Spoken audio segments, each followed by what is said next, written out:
Hey everyone, this is my reaction to the 4th episode of the 2nd season of Isekai Quartet. Now, last episode, some of our characters had to experience their punishment for rule violations in the previous episode to that episode, and that episode basically involved everyone else trying to help, because the punishment was pretty bad, just the kind of thing you wouldn't wish on your worst enemies. So we devised a plan to help, and that plan was essentially Megumin doing an ASMR version of her explosion spell, and then everything just kind of worked out. It was great, really. So what's going to happen with this episode? I couldn't tell you, so I'm going to watch it and find out. Although you probably already know the answer, but you'll see me find out. So, 3, 2, 1, play. Oh no, tests! The worst thing about school. It's a very special school, Subaru, just don't worry about it. Isekai Quartet 2.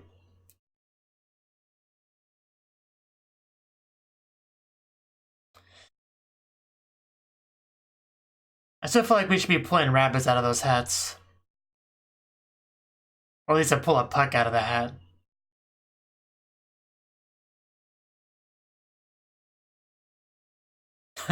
Or a Chimusuke, that works too.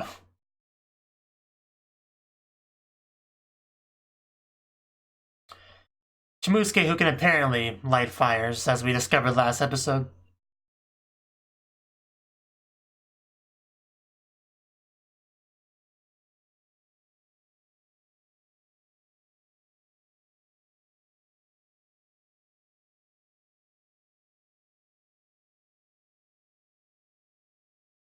One of the Pleiadius maids, doesn't she like to eat humans? So it'd be kind of cool to have a scene showcasing her trying to do that in this show. Think of the blonde one. I don't remember her name. I remember some of the Pleiadius names, but not her.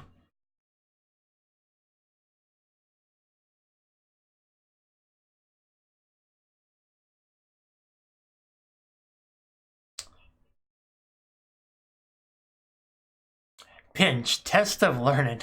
Isn't that kind of all tests? Yeah, where's the bar on this test? We would never.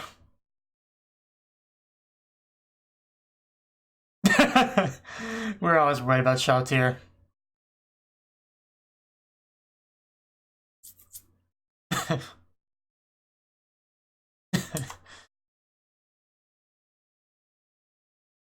I hope you do, Shoutir. Yeah, I can't say that though. They think you're literally perfect.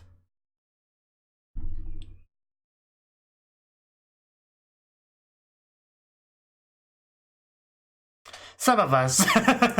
Not talking about anybody in particular. No. I'm sorry, Aqua, but you're kind of low intellect status. This is not a good idea. Oh, really? Wow, that's pretty bad. The pressure's on.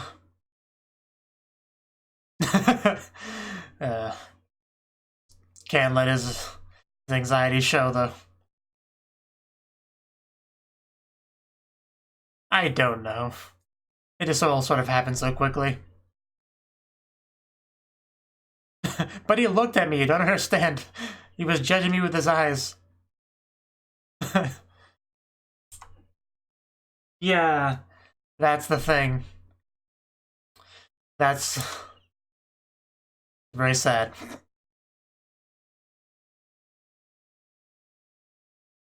Yeah, try to minimize how much you embarrass yourself, Aqua. Just general life advice there. Oh. Tanya gonna be the... No.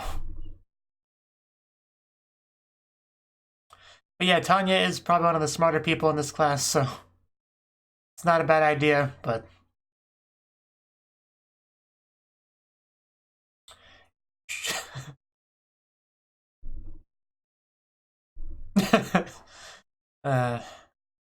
Subaru with the best test study environment. definitely never experienced this in his original world.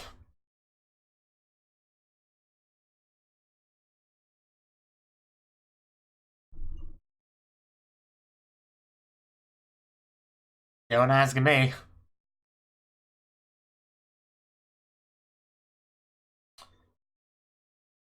Is he trying to imply he's stuck in a loop or something?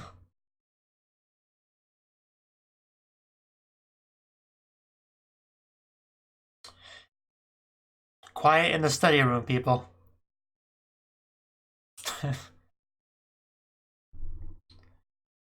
Love this Adele's attempt at translating her weird things she says sometimes. Chris, you two don't get enough screen time.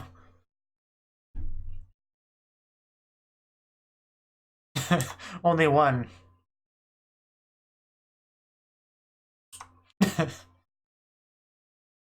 Does that not make sense to you?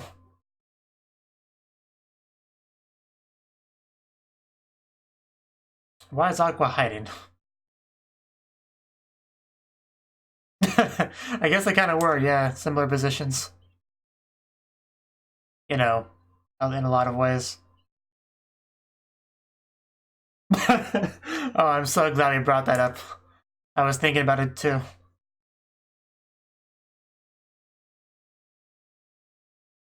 Your laws cause Aqua, I don't know what to tell you. Oh no.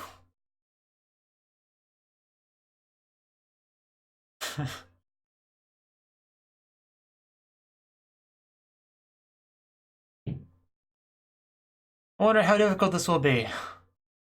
Wonder if there will be any ridiculous questions on it.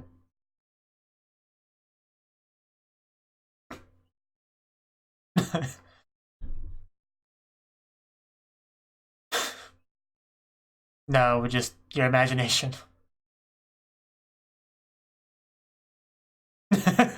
That's a high bar, though. Yeah, he's got this. Don't even worry about it.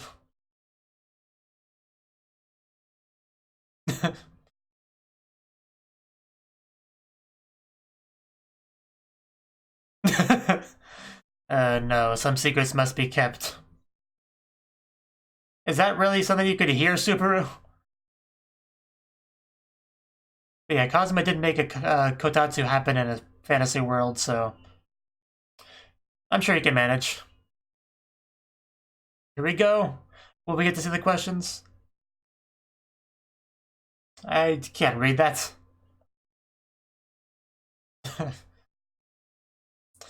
Relatable. I knew we shouldn't have left this to Pandora's actor.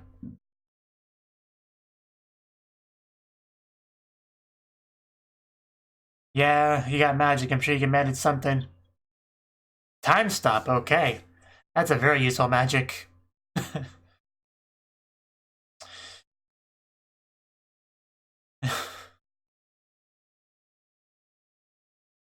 Oh no, it didn't work on Aqua.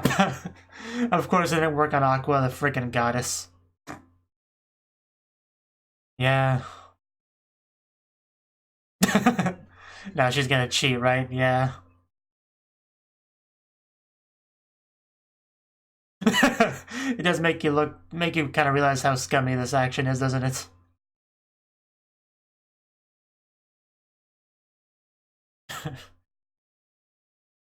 Oh? Is that Tanya? Is Tanya not affected either? Why would Tanya not be affected? I guess she's just that special.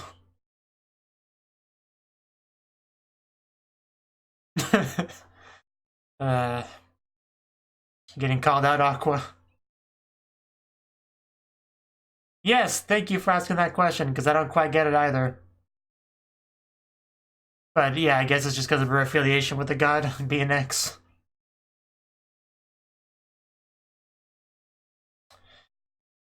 Yeah, just like you experience something, your body gets used to it and no longer affects it. I guess that kind of thing. Is anybody even stopped anymore at this point?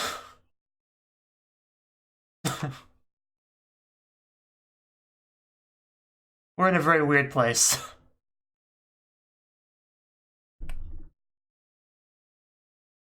Yeah, let's just stop this.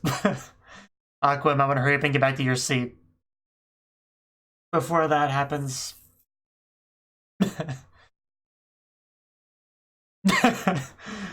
Kazuma, he was not immune to it.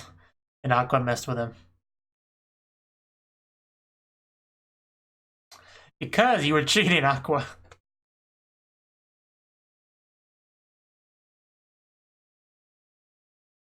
Which wasn't a lot.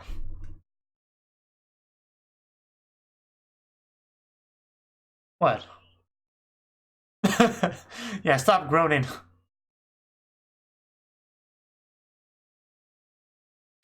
We do not need those towels.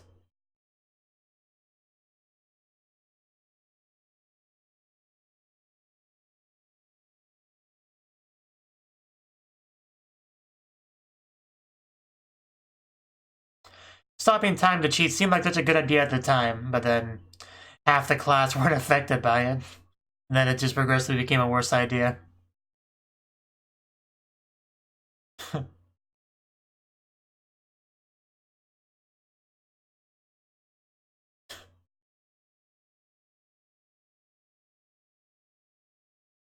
I really wish the stage was higher up on the screen so I wouldn't have to look down to see those tiny little chibi sprites.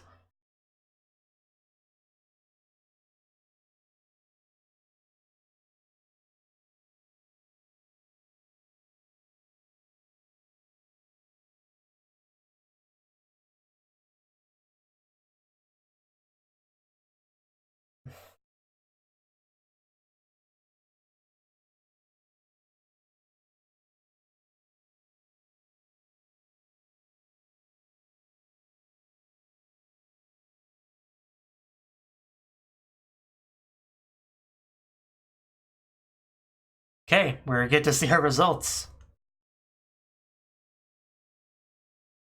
What, drawing a picture? Oh, wow. Okay, I did think it was the shape of something deliberate, but I didn't think it was his freaking face.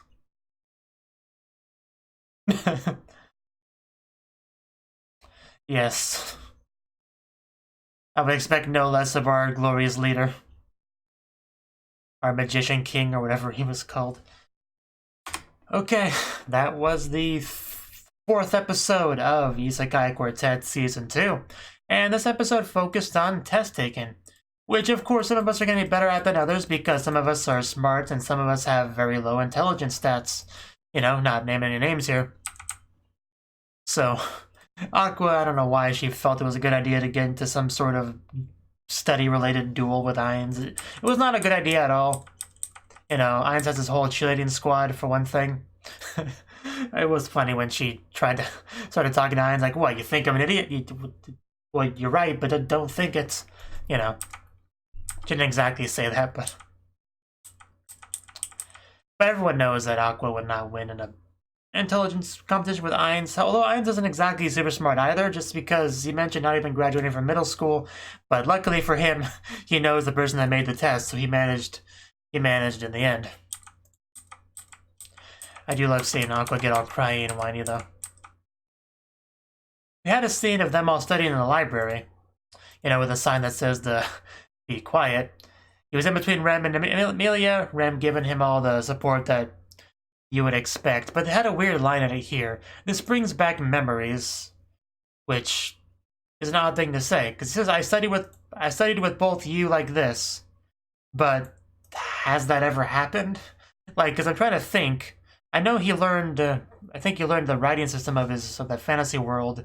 You know, somebody taught him that, but I don't think that was both a Amelia and Rem thing. I think that was more of just a Rem and...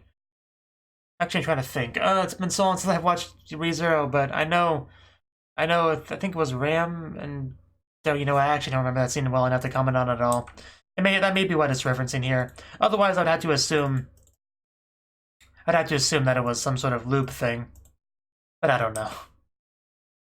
Because it is possible that they're in this fantasy world and this school fantasy world, and they have to keep doing it over and over again, like it keeps looping back, like a Groundhog Day sort of thing. That's certainly a possibility. It's what came to mind, but it could just be me reading too much into it.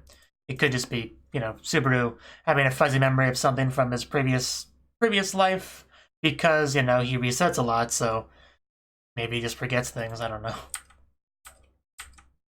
If it's important, I'm sure we'll get more into it later. But we had, like, Beatrice say something about it, right? Like, right about here, I think.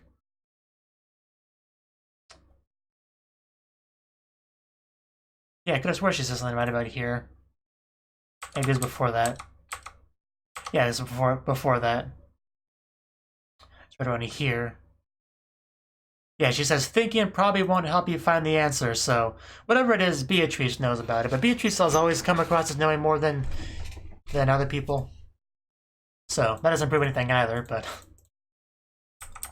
I guess I'll let that go. We got to see Chris and Felt, I think her name is, talking to each other, which is a good combo because they're both very similar kind of archetypes. They're both thieves.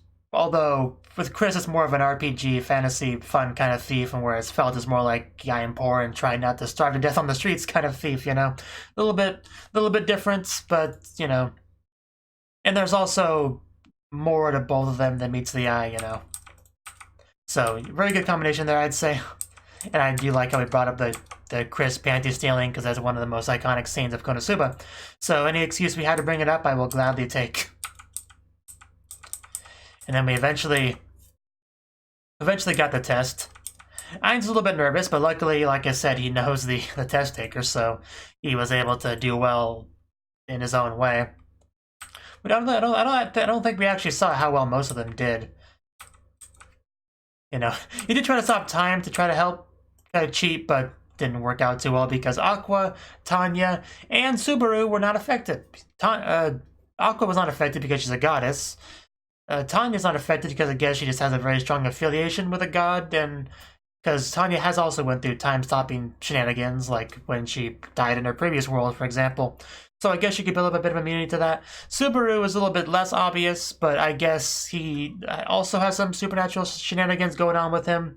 Like, not really time-stopping exactly, more like time resetting, but I guess it's close enough. Like, the witch that does that stuff to him is close enough to a god. I don't know.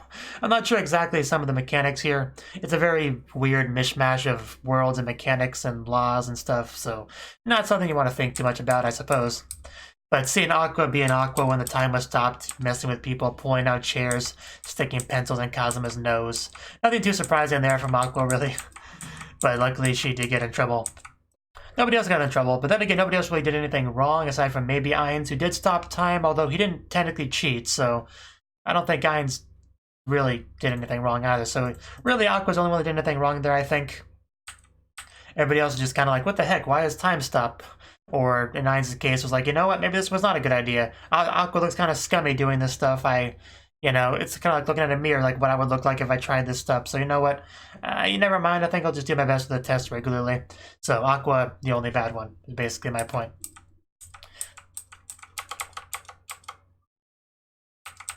And that was the episode. We did get the reveal that the answer sheet was just Pandora Actor's friggin' face, and if you draw it, you get 100. So I don't think anybody else cracked that code, though. But luckily, this was enabling Ainz to maintain his status as being #1 in all of his subordinates' hearts. The literally perfect being. So it all just sort of worked out in the end, I would say. I do think it was one of the weaker episodes of the season, just because the last couple ones have been really strong. But certainly not a bad episode at all. Just, kind of standard for the show as a whole. It was funny, Aqua not wanting Tanya's help, though. Even though Tanya, I do think, would be one of the smarter people in the class, because Tanya was a very successful salaryman or whatever in her previous life, so I think she could help. I think she did probably pretty well on the test. Anyway, yeah, that's all I really got to say about it. Now it's time to wait for the next one. Thank you for watching, and a special thanks to Cnouki and Ryan for supporting the channel. If you enjoyed this video, I hope you consider clicking the like button and leaving a comment, because that's a great and easy way to let me know that people want more. If you want to do something big to help the channel, you can support me on Patreon and get nice benefits like early access to certain videos. See you next time.